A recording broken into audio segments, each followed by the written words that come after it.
Hello everyone and welcome to the channel. This is Preeti और आज हम करेंगे chapter 11 surface area and volumes.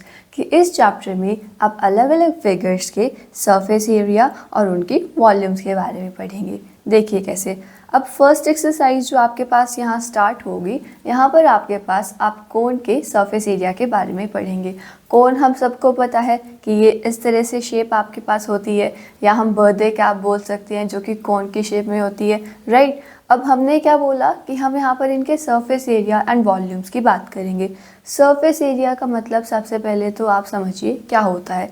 जैसे आपको एक ये कोन दिया, या आप इमेजिन करो कि आपके पास एक बर्थडे कैप है। बर्थडे कैप की इस तरह से कोन की शेप में होती है, राइट। तो सरफेस एरिया कि जो भी आपको उस कोन का पोर्शन दिखाई दे रहा है, जो बर्थडे कैप में इस तरह से आपको उसका गोल पोर्शन दिखाई देगा, वो उसका सरफेस एरिया हो जाएगा, राइट। तो हम यहाँ पर उसी के बारे में पढ़ने वाले हैं। अब क्या होता है कि जैसे मान लीजिए आपको एक ये बर्थडे कैप ही दी थी, यहाँ पर अगर आप बात करें, देखो इस तरह से नीचे एक सर्कल रहता है, राइट। एक सर्कल, उसका यहाँ पर कुछ ना कुछ जो है रेडियस भी होगा। तो इसी तरह से कोन का भी यहाँ पर कोई ना कोई रेडियस रहेगा, और उसकी कोई ना कोई आपके पास यहाँ पर हाइट भी रहेगी, राइट। अब हम पढ़ेंगे यहाँ पर कोन के कर्व सरफेस एरिया और टोटल सरफेस एरिया के बारे में। देखो, कर्व सरफेस एरिया और टोटल सरफेस एरिया क्या चीज़ें होती हैं। जैसे आप एक बर्थडे कैप की बात करें, बर्थडे कैप कि आपके पास इस तरह से रहेगा। बर्थडे कैप में आप देखोगे कि सिर्फ आपके पास साइड साइड में कि पेपर से वो बना देते हैं, साइड साइड में आपके पास पोर्शन होता है। अगर आप नीचे बात करें तो वहाँ पर आपके पास कोई पोर्शन नहीं होता, राइट। तो वो आपके पास वहाँ क्या निकलेगा, कर्व सरफेस एरिया निकलेगा। लेकिन अगर मैं कोई सॉलिड कोन लूँ जिसके नीचे भी आपके पास एरिया है और ऊपर भी आपके पास कोन है, तो वहाँ पर आपके पास क्या निकलेगा, टोटल सरफेस एरिया। जैसे आप इस कोन को इमेजिन करें कि ये एक 3D फिगर है। यहाँ पर आपके पास सरफेस ऊपर वाला भी है और नीचे भी आपके पास सर्कल प्रेजेंट है। तो यहाँ पर क्या निकलेगा, आपके पास टोटल सरफेस एरिया निकलेगा। अब इन दोनों के फॉर्मूला क्या होते हैं। देखो, मैंने आपको क्या बताया कि इन कोन की कुछ ना कुछ हाइट रहेगी, इनका कुछ ना कुछ रेडियस रहेगा, राइट।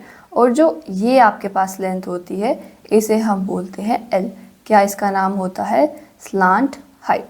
इसे आप बोलते हो स्लांट हाइट। ये आपके पास हाइट और ये आपके पास यहाँ क्या होता है, रेडियस होता है।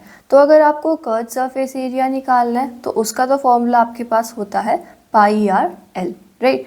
अब अगर आपको टोटल सरफेस एरिया निकालना है तो देखो, टोटल सरफेस एरिया में कि एक तो हमारे पास ये कर्व सरफेस एरिया होता है कि ऊपर वाला आप गोल पोर्शन बोलोगे। उसके साथ साथ हमने क्या कहा कि नीचे भी एक सर्कल रहता है, और सर्कल का एरिया आपके पास क्या होता है, पाई आर स्क्वायर। तो यहाँ पर पाई आर स्क्वायर, और इसे आप ऐसे भी लिख सकते हो कि पाई आर इंटू में आर प्लस एल। तो ये आपके पास दो कर्व सरफेस और टोटल सरफेस एरिया के फॉर्मूला आ जाएंगे। और इसके अलावा यहाँ पर हमारे पास एक और फॉर्मूला होता है कि जैसे आप यहाँ देखो, अगर आप इसे यहाँ से ज्वाइन कर दो तो ये आपके पास एक राइट ट्रायंगल बन जाएगा। तो यहाँ आप एक रिलेशन देख पा रहे हो कि जो एल स्क्वायर होगा वो H square plus R square के इक्वल होगा। यानी कि जो स्लांट हाइट होगी आपके पास, वो हाइट स्क्वायर और रेडियस स्क्वायर के इक्वल होगी। इसका आप यूज़ कर सकते हो जब आपको इन तीनों में से कोई एक वैल्यू नहीं दी है और बाकी दो वैल्यूज़ आपको दी हैं। अब आगे हम देखेंगे कि किस तरह से आप इन दोनों फॉर्मूलाज को जो है क्वेश्चंस के अंदर अप्लाई कर सकते हो। वहाँ से आपको और अच्छे से क्लियर होगा कर्व सरफेस एरिया और टोटल सरफेस एरिया के बारे में। देखो, इन्होंने फर्स्ट क्वेश्चन में क्या बोला कि diameter of the base of a cone is 10.5 centimetre. कि एक कोन है जिसके बेस का अगर आप डायमीटर देखें तो वो आपके पास कितना दिया, 10.5 सेंटीमीटर, और उसकी स्लांट हाइट कितनी दी, 10 सेंटीमीटर आपको दी। तो आपको यहाँ पर कर्व सरफेस एरिया निकालना है। देखो, सबसे पहले हमें इसका डायमीटर कितना दिया है, 10.5 सेंटीमीटर दिया। अगर आप इसका यहाँ से रेडियस निकालोगे तो वो इसका हाफ हो जाएगा, यानी कि 10.5 बाय में 2 सेंटीमीटर आपके पास। और इन्होंने आपको क्या दिया कि स्लांट हाइट की वैल्यू कितनी है, 10 सेंटीमीटर है। कर्व सरफेस एरिया निकालो, तो कर्व सरफेस एरिया होता है हमारे पास पाई आर एल। अब पाई की वैल्यू आपके पास होती है 22/7। रेडियस आपके पास कितना है, 10.5/2, और स्लांट हाइट आपको कितनी दी थी, 10 दी थी। इसे आप सॉल्व कर लो। ये 22/7, यहाँ पर 105, ये 2, यहाँ पर 10 आपके पास आ जाएगा कि हमने डेसिमल हटा दिया, यहाँ से 10, ये 10 कैंसिल, और जब आप 7 इसे कैंसिल करोगे कि 7 1 जा 7, यहाँ 3 रिमाइंडर 35, ये 7 5 जा 35, और ये 2, ये 1, ये 11 पर कैंसिल कर देगा। 7 × 15, और इन्हें जब आप मल्टीप्लाई करोगे तो आपके पास आ जाएगा 165 सेंटीमीटर स्क्वायर, कि उस कोन का जो कर्व सरफेस एरिया था वो क्या आ गया, 165 सेंटीमीटर स्क्वायर। अब नेक्स्ट क्वेश्चन पे चलते हैं। Find the total surface area of a cone, कि इस बार आपको टोटल सरफेस एरिया निकालना है। आपको स्लांट हाइट दी 21 मीटर, और बेस कितना आपको, और क्या बोला इन्होंने, and the diameter of its base, diameter आपको कितना दिया है, 24 मीटर दिया है। देखो सबसे पहले कि हमें डायामीटर कितना दिया, 24 मीटर दिया, तो रेडियस क्या हो जाएगा, डायामीटर का हाफ हो जाएगा, यानी कि 24/2, ये आपके पास हो गया 12 मीटर। और इसके अलावा आपको यहाँ पर क्या दी, स्लांट हाइट की वैल्यू दी 21 मीटर। तो यहाँ से हमें निकालना था टोटल सरफेस एरिया कोन का। फॉर्मूला आप लगा दीजिए कि pi r into r plus l. अब पाई की वैल्यू 22/7, रेडियस हमारे पास था 12, और यहाँ पर 12 + 21, इसे अब सॉल्व कर देना है। तो 22/7, यहाँ पर आपके पास 12, और इन्हें आप ऐड करेंगे तो आपके पास आ जाएगा 33।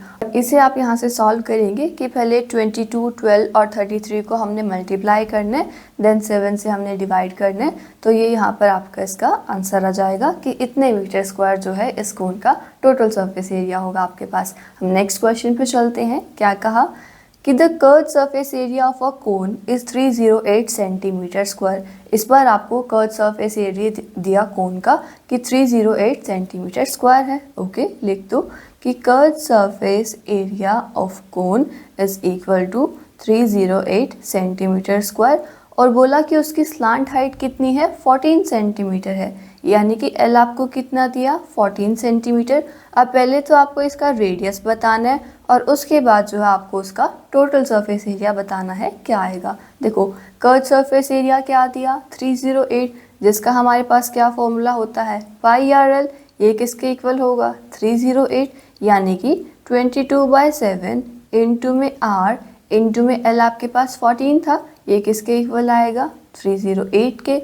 यहाँ पर 7, ये इसको 2 से कैंसिल कर देगा, तो रेडियस आपके पास क्या आएगा, 308/22 इंटू 2। और इसको जब आप सॉल्व करोगे तो आपके पास यहाँ से रेडियस की वैल्यू आ जाएगी। देखो इसे अगर आप कैंसिल करो कि 2 से, ये 1, यहाँ पर 1, ये 1, ये आपके पास 5, और ये आपके पास 4 आ जाएगा। अगेन ये 11 पे कैंसिल हो जाता है, ये 1, और यहाँ पर 4, और यहाँ पर 2 1 जा, और ये 7 पर। तो रेडियस आपके पास यानी कि क्या आ गया, 7 सेंटीमीटर आ गया। अब हमें यहाँ पर टोटल सरफेस एरिया भी निकालना था, तो वो भी निकाल देते हैं कि सेकेंड पार्ट में total surface area of cone, वो आपके पास क्या आएगा, pi r into r plus l, मतलब 22/7 इंटू 7, और यहाँ पर 7 प्लस में आप 14 कर देंगे। इस 7 से ये कैंसिल, 22 से यहाँ पर आपके पास मल्टीप्लाई हो जाएगा 21, पास कितना जाएगा, 462 सेंटीमीटर स्क्वायर, कि यहाँ पर हमारा जो कोन था उसका टोटल सरफेस एरिया कितना आ गया, 462 सेंटीमीटर स्क्वायर आ गया। फिफ्थ क्वेश्चन देखिए, अब आपको यहाँ पर क्या कहा है कि what length of tarpaulin 3 metre wide will be required. देखो ये आपको क्या दी है, यहाँ पर एक शीट दी है। क्या बोला कि इस शीट की कितनी लेंथ आपको चाहिएगी, अगर उसकी विड्थ कितनी है, 3 मीटर है, to make a conical tent, कि इससे आपको जो है यहाँ पर एक कॉनिकल टेंट बनाना है, जिसकी इन्होंने हाइट आपको कितनी दी, 8 मीटर दी, और रेडियस इन्होंने कितना दिया, 6 मीटर दिया, कि आपके पास 6 मीटर है और हाइट आपके पास कितनी है, 8 मीटर है। आपको यहाँ पर इस शीट का एरिया बताना है। आगे इन्होंने कि एक्स्ट्रा लेंथ मटेरियल की कितनी चाहिए होगी, ये स्टिचिंग मार्जिन की, जैसे आप कोन को जब स्टिच करेंगे तो वहाँ पर स्टिचिंग में जो पोर्शन आएगा वो इन्होंने यहाँ पर दिए, ये आपका बाद में ऐड हो जाएगा उसमें। देखो अब आपको तो ये शीट दी थी, इस शीट से जो है हमने ये कोन बनाया जिसकी हाइट इतनी थी, रेडियस ये था। अब आप देखो कि जो इस शीट का एरिया होगा वही सब तो इस कोन को बनाने के लिए यूज़ किया जाएगा। मतलब क्या कि जो ये कोन का आपके पास कर्व सरफेस एरिया निकलेगा वो इस शीट के एरिया के इक्वल होगा। अब यहाँ पर क्वेश्चन ये कि हम कर्व सरफेस एरिया क्यों यूज़ कर रहे हैं, हम टोटल सरफेस एरिया क्यों नहीं यूज़ कर रहे। देखो इन्होंने क्या बोला था कि आपको एक कोनिकल टेंट बनाना है। अब जैसे आप कोनिकल टेंट बनाते हैं तो ज़रूरी नहीं है कि आप वहाँ बेस पर भी शीट यूज़ करें कि हम ग्राउंड पर शीट लगा रहे हैं, नहीं। अगर कहीं पर ये कहते हैं कि आपने ग्राउंड पर भी शीट लगाई तब तो आप वहाँ पर टोटल सरफेस एरिया निकालोगे। और अगर ये सिर्फ ऐसे ही बोलते हैं कि आपने कोनिकल टेंट बनाया तो इसका मतलब है कि वहाँ पर आपका कर्व सरफेस एरिया यूज़ होगा। ओके, अब हम क्या करते हैं, पहले इस कोन का कर्व सरफेस एरिया निकाल लेते हैं। देखो आपको यहाँ पर रेडियस इन्होंने दिया कोन का 6 मीटर और इसके अलावा इन्होंने आपको हाइट दी कोन की, वो कितनी है, 8 मीटर है। अब इसका कर्व सरफेस एरिया निकालने के लिए फॉर्मूला आपके पास क्या होता है, पाई आर एल। एल मतलब कि हमें यहाँ पर स्लांट हाइट चाहिए, लेकिन स्लांट हाइट तो आपको गिवन नहीं है, वो कैसे निकालोगे। आपने एक रिलेशन पढ़ा था कि एल हमारे पास जो है H square plus R square के रूट के इक्वल होता है। यहाँ से आप अपनी स्लांट हाइट की वैल्यू निकाल लोगे। देखो हाइट आपको कितनी दी थी, 8 स्क्वायर, रेडियस आपके पास था 6, ये 6 का स्क्वायर, ये आपके पास हुआ 64 प्लस 36 अंडर रूट, यानी कि ये 100 अंडर रूट, तो ये आपके पास कितनी आ गई, 10 मीटर की स्लांट हाइट जो है हमारे पास 10 मीटर होगी। अब आप इसका कर्व सरफेस एरिया निकाल लो, तो curve surface area of cone वो आपके पास क्या आएगा, पाई आर एल, यानी कि वैल्यू इन्होंने क्या बोला कि 3.14 आपको यूज़ करनी है। ये लिख दीजिए कि 3.14 इंटू रेडियस हमारे पास 6 है और लेंथ हमारे पास की स्लांट हाइट हमारे पास कितनी थी, यहाँ पर 10 आ गई। अब यहाँ पर कि 314, यहाँ पर आपके पास 100, आपने डेसिमल हटाया, यहाँ पर 10, ये इस ज़ीरो को तो यहाँ से कैंसिल कर देगा। बचता है आपके पास कि 314 को आपको 6 से मल्टीप्लाई करना है, देन हमें उसे जो है यहाँ पर 10 से डिवाइड कर देना है। अब पहले इन्हें मल्टीप्लाई कर दो कि 6 इंटू 4 24, ये यहाँ पर 2, ये 8 और 6 इंटू 3 18/10, तो इसका आपके पास कर्व सरफेस एरिया क्या आ गया, 188.4 मीटर स्क्वायर आपके पास, यानी कि जो ये कोन था इसका आपके पास ये कर्व सरफेस एरिया आ गया। अब जो ये कोन का कर्व सरफेस एरिया था ये तो इस शीट का भी एरिया था, तो यहाँ से आप क्या लिख सकते हो कि देयरफॉर एरिया ऑफ पुलिन, ये आप यहाँ पर लिखेंगे तो ये आपके पास कितना जाएगा, 188.4 मीटर स्क्वायर। और ये तो हमारे पास क्या होता है कि लेंथ इनटू ब्रेड्थ होगा, यहाँ पर 188.4। अब देखो लेंथ तो आपको यहाँ पर निकालनी थी और विड्थ इन्होंने आपको यहाँ पर कितनी बोली थी कि 3 मीटर जो है इसकी विड्थ है, वो आप यहाँ पर पुट कर दो कि यहाँ 3 से मल्टीप्लाई किया, ये 188.4 आपके पास। अब यहाँ से L हमारे पास क्या आएगा, 188.4, इसे आप डिवाइड कर दोगे 3 से, तो लेंथ आपके पास कि 3 6 18, यहाँ पर ये 2 और यहाँ पर आपके पास कि 3 इंटू 8 24, तो ये 62.8 मीटर जो है हमारे पास लेंथ आ जाएगी उस शीट की। उन्होंने क्या बोला था कि वहाँ पर स्टिचिंग मार्जिन में भी कुछ लेंथ यूज़ होगी। देखो इन्होंने क्या बोला कि एक्स्ट्रा लेंथ मटेरियल की that will be required for stitching the margins, और जो कटिंग में वेस्ट होगा वो अप्रोक्स 20 सेंटीमीटर होगा।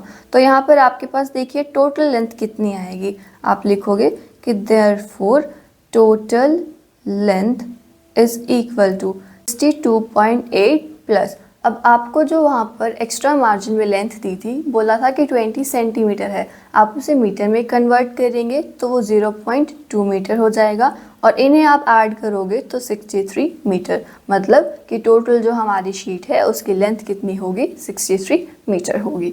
अब नेक्स्ट क्वेश्चन देखो, The slant height and base diameter of a conical tomb are 25 meter and 40 meter। क्या बोला कि यहाँ पर ना स्लांट हाइट एक कोन की शेप में आपके पास टोम बना रखा है जिसकी स्लांट हाइट तो कितनी है, 25 मीटर है, और उसके अलावा उसका डायामीटर आपको कितना दिया हुआ है, 14 मीटर दिया। आपको बोला कि आपको जो है वाइट वॉशिंग के कॉस्ट निकालनी है उसके कर्व सरफेस एरिया की। तो पहले आप कर्व सरफेस एरिया निकालोगे, फिर उसके बाद वाइट वॉशिंग की कॉस्ट निकालेंगे। अब डायमीटर देखिए 14 है, तो रेडियस हमारे पास कितना हो जाएगा, 7 मीटर हो जाएगा। अब यहाँ से कर्व सरफेस एरिया आप क्या निकालोगे, पाई आर एल। पाई की वैल्यू आपके पास 22/7, रेडियस हमारे पास 7 था और एल आपको कितना दिया था, 25। ये 7 से 7 कैंसिल, और 22 को जब आप 25 से मल्टीप्लाई करोगे तो ये आपके पास आएगा 550 मीटर स्क्वायर, यानी कि हमारे पास कर्व सरफेस एरिया आ गया टोम्ब का। अब इन्होंने बोला था कि पर 100 मीटर स्क्वायर 210 रुपीज़ आपको देने पड़ेंगे। देखो कैसे, कि कॉस्ट ऑफ वाइट वॉशिंग पर 100 मीटर स्क्वायर आपको कितने देने पड़ेंगे, ₹210। तो अगर आप कॉस्ट ऑफ वाइट वॉशिंग निकालो पर मीटर स्क्वायर तो वो होगी 210/100। अब हमारे पास तो एरिया कितना था, 550 मीटर स्क्वायर था, तो आप यहाँ पर भी ऐसे लिखेंगे कि कॉस्ट ऑफ वाइट वॉशिंग यहाँ पर 550 मीटर स्क्वायर। तो ये क्या आएगा, 210 यहाँ पर 100, और इससे आपने मल्टीप्लाई कर देना 550 से, ये ज़ीरो कैंसिल, ये ज़ीरो कैंसिल। यहाँ पर आप 21 को 55 से मल्टीप्लाई कर दोगे तो आपके पास अमाउंट आ जाएगा वाइट वॉशिंग की कॉस्ट कितनी लगेगी। क्वेश्चन देखते हैं अब आपको क्या कहा, कि a joker's cap is in the form of a right circular cone, कि एक जोकर की कैप किस फॉर्म में है, राइट सर्कुलर कोन की फॉर्म में है, जिसमें इन्होंने कहा कि रेडियस आपके पास कितना है, 7 सेंटीमीटर है, और हाइट इन्होंने कितनी दी, 24 सेंटीमीटर दी। कि इस तरह से अगर आपके पास वो कोन था या आपके पास इसकी कैप थी, और इन्होंने बोला कि राइट सर्कुलर कोन है, कि यहाँ पर जब आप रेडियस से इसे ज्वाइन करें तो ये 90 डिग्री एंगल बनता है। रेडियस इन्होंने क्या दिया यहाँ पर आपको, 7 सेंटीमीटर दिया, और हाइट इन्होंने बोला कि 24 सेंटीमीटर है, कि ये हाइट आपके पास 24 सेंटीमीटर है। आपको बताना है कि ऐसी 10 कैप्स बनाने के लिए कितना एरिया लगेगा। अब पहले तो हमें एक कैप का एरिया निकालना पड़ेगा, और वो कैसे निकलेगा, कर्व सरफेस एरिया के फॉर्मूले से। अब कर्व सरफेस एरिया का फॉर्मूला पाई आर एल होता है हमारे पास, उसके लिए हमें एल की वैल्यू यहाँ पर चाहिए। अब देखो कि एल की वैल्यू आपके पास कैसे निकलेगी, हाइट का स्क्वायर प्लस में रेडियस स्क्वायर, और यहाँ पर पहले लिख दो कि हाइट आपको कितनी गिवन है, 24 यहाँ सेंटीमीटर, रेडियस आपको गिवन है 7 सेंटीमीटर, और यहाँ पर आप अंडर रूट लगा दो। तो हाइट तो है 24, कि 24 का स्क्वायर,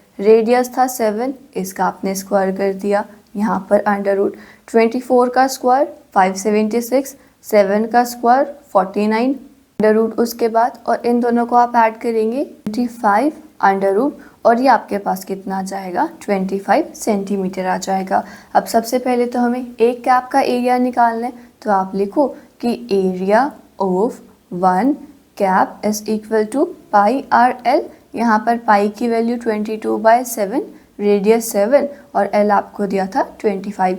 ये 7 से 7 कैंसिल, और 22 को आप 25 से मल्टीप्लाई करोगे तो ये 550 सेंटीमीटर स्क्वायर आपके पास एरिया आ गया। अब इन्होंने बोला था कि ऐसे 10 कैप्स का एरिया कितना आएगा, तो आप लिख दो कि area of 10 caps is equal to, आप यहाँ पर 550 से 10 मल्टीप्लाई कर देंगे तो ये हो जाएगा 5500 सेंटीमीटर स्क्वायर, कि ऐसे 10 कैप्स का हमारे पास 5500 सेंटीमीटर स्क्वायर एरिया आ जाएगा। अब नेक्स्ट क्वेश्चन पे चलते हैं। देखो, a bus stop is barricaded from the remaining part of the road, कि बस स्टॉप पे आपने बैरिकेड्स लगाए हुए हैं बाकी रोड से अलग की, by using 50 hollow cones, 50 cones का उन्होंने वहाँ पर यूज़ किया हुआ है, made of recycled cardboard. Each cone has a base diameter of 40 centimetre, कि हर एक कोन का आपको यहाँ पर डायमीटर तो कितना दिया हुआ है, 40 सेंटीमीटर दिया, और बोला कि उनकी हाइट कितनी है आपके पास, 1 मीटर है। अब इन्होंने बोला कि if the outer side of each of the cone is to be painted, अगर आपको उन सभी कोन्स को पेंट करना है बाहर से, और कॉस्ट ऑफ पेंटिंग ₹12 है पर मीटर स्क्वायर, कोन्स को पेंट करने की कॉस्ट होगी वो आपके पास क्या होगी, आपको ये बताना है यहाँ पर। अब देखो, डायमीटर दिया 40, हाइट आपको दी, पहले कर्व सरफेस एरिया के लिए हमें स्लांट हाइट चाहिए, तो पहले हम स्लांट हाइट निकालेंगे। आपको कितना दिया था? 40 सेंटीमीटर दिया था। इसे आप कैसे लिख सकते हो? 0.4 मीटर भी लिख सकते हो, क्योंकि आगे जो भी हमें यूनिट्स दिए वो मीटर में दिए हुए थे। अब यहाँ से आप रेडियस क्या निकाल लेंगे? 0.4/2 यानी कि 0.2 मीटर। अब स्लांट हाइट के लिए कि L होता है r² + h² अंडर रूट, यानी कि 0.2 का स्क्वायर प्लस में 1 का स्क्वायर, ये रूट, ये आपके पास 0.04 + 1 और यहाँ अंडर रूट, और ये हो जाएगा 1.04 अंडर रूट। अब इन्होंने क्वेश्चन में क्या कहा था कि अगर आपके पास रूट 1.04 हो तो आप उसकी वैल्यू 1.02 रख सकते हो। ये आप यहाँ रख दीजिए कि 1.02 मीटर, मतलब ये हमारे पास क्या आ गई? इसकी स्लांट हाइट आ गई। अब आपको पहले तो यहाँ पर क्या निकालना है? इसका कर्व सरफेस एरिया निकालना है। तो देखो कि curve surface area of one कोन, वो आपके पास आएगा πr/l। अब पाई की वैल्यू भी इन्होंने बोला था कि 3.14 यूज़ करो, तो 3.14 इंटू रेडियस आपके पास था 0.2 और यहाँ हाइट आपके पास यहाँ पर कितनी है? 1.02। तो इन्हें जब आप मल्टीप्लाई करेंगे तो आपके पास कर्व सरफेस एरिया आ जाएगा। देखो इसे ऐसे लिख लो, 314 यहाँ पर आपके पास 100, ये आपके पास 2, ये 10 और ये 102/100। किसको हम ऐसे भी लिख सकते हैं 314 इंटू 204, और यहाँ पर आपके पास कि 1 2 3, ये 5 zeros है, ये आप लिख दीजिए इस तरह से कि ये हमारे पास जो है इतना मीटर स्क्वायर जो है कर्व सरफेस एरिया आ गया। अब पहले तो हमें 50 कोन्स का यहाँ पर एरिया निकालना है, तो curve surface area of 50 cones आपके पास क्या आएगा कि 314 इंटू 204, यहाँ पर आप 50 से मल्टीप्लाई करेंगे और यहाँ पर आपके पास 3 4 और ये 5 zeros लगा दी। ये इससे इसे कैंसिल कर दो और 5 से भी आप इसे यहाँ पर कैंसिल कर दीजिए कि ये 1 और यहाँ पर आपके पास 2 और ये 3 zeros आपके पास आ जाएंगे कि ये हमारे पास एरिया आ गया। चाहो तो इसे थोड़ा सा और सिंप्लीफाई कर लो यहाँ से कि 314 इंटू 204 और ये आपके पास यहाँ पर कितना था? 2000 था। इसे यहाँ से कि 102 आपके पास, ये 314 इंटू 102 और यहाँ पर आप अपनी मर्ज़ी से जहाँ पर भी आप इसे सिंप्लीफाई करना चाहें आप कर सकते हैं, जैसे आप कैलकुलेशन करना चाहें। अब ये तो हमारे पास आ गया कि 50 कोन्स का एरिया इतना आएगा। इन्होंने बोला था कि जब आप उन्हें पेंट करोगे तो पर मीटर स्क्वायर आपको कितने रुपीज़ देने पड़ेंगे? ₹12। अब वो देखो, तो इन्होंने क्या बोला था कि कॉस्ट ऑफ पेंटिंग यहाँ पर मीटर स्क्वायर इन्होंने बोला था कि ₹12 है। अब आपको तो कॉस्ट ऑफ पेंटिंग कितनी निकालनी है? 314 इंटू 102 और यहाँ पर 1000 आपके पास इतना मीटर स्क्वायर चाहिए। तो ये क्या होगा कि 314 ये मल्टीप्लाई होगा 102 से, यहाँ पर आपके पास 1000 और इसे मल्टीप्लाई करना है 12 से और इसे आप सॉल्व करेंगे तो यहाँ पर आपके पास जो है कॉस्ट ऑफ पेंटिंग आ जाएगी। 50 कोन्स को पेंट करने के लिए यहाँ पर आपके पास कितनी कॉस्ट लगेगी। और यहाँ पर हमारी ये एक्सरसाइज कंप्लीट हो जाती है। आई होप आपको समझ में आया होगा कि किस तरह से जो है हम ये कोन के कर्व सरफेस एरिया और टोटल सरफेस एरिया को जो है कैलकुलेट कर सकते हैं। अगर आपको इन सभी क्वेश्चंस में से किसी में कोई डाउट रहे तो ज़रूर पूछिएगा। मिलते हैं नेक्स्ट एक्सरसाइज के साथ।